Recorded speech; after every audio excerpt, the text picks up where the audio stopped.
I am a beautician, but even my husband doesn't know that I have another identity, a rejuvenation specialist. I can keep people looking young, and most importantly, I can use my family's secret art to change someone's face. One day, I came across a buyer from the same city. The person who was to receive the face change had the exact same name and birthday as mine. I thought it was just a coincidence. But that very night after I shipped the package, my husband Daniel Moore warmly brought me a bowl of chicken soup. The moment I caught the familiar scent of herbal supplements, I realized the buyer was Daniel himself. Under his attentive gaze, I smiled and lifted the bowl, drinking it all down. Since he missed his dead first love so much, then he could go down and join her. Ding dong, you have a new order. The computer chimed, and I immediately clicked on the chat box. Hello, I heard you sell medicine that can let someone change their face. Yes, but I need the names and birth dates of both the one changing and the one whose face is being taken. I worked at a beauty salon, but face changing was my secret side business. Orders were rare, so I could easily balance both jobs. First, too few people believed in it. Second, the price was too high. So whenever I saw someone inquiring, I knew I was about to make a big profit. I want to change my wife's face. When I first saw the message, I pitied his wife for having such a scumbag husband, but when I saw the name and birth date he sent over, I froze. Emily Parker. What a small city. Same year, same month, same full name as me. Running the calculation, I realized he wanted his wife to have the face of someone already dead. To go so far as to do this to your own wife. People these days really are unbelievable.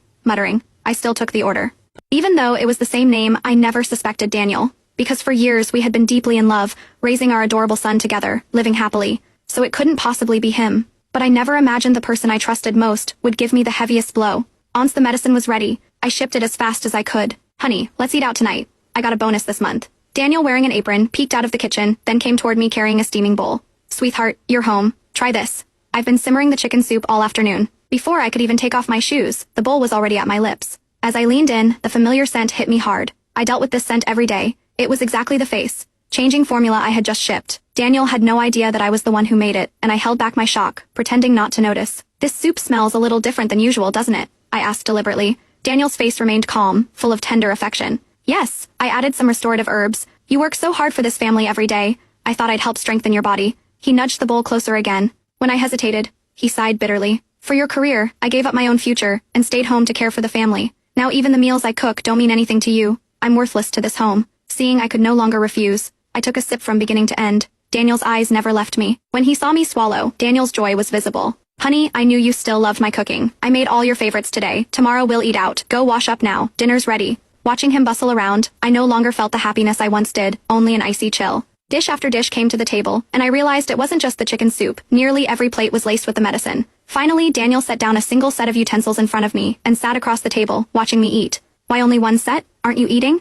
And where's Ethan? Why didn't you call him for dinner? Daniel adjusted his glasses. Before you got back. Ethan insisted on fried chicken, so I ordered him some. He couldn't finish it, so I helped. Now neither of us is hungry. I sent him to his room to do homework. Oh, since there was no avoiding this feast, I went ahead and ate. After all, I knew exactly what I had mixed. At worst, I'd feel unwell for a few days and could counter it with other medicine, but I still couldn't understand why my loving husband would want me to become someone else. Before I had time to figure it out, another shock arrived.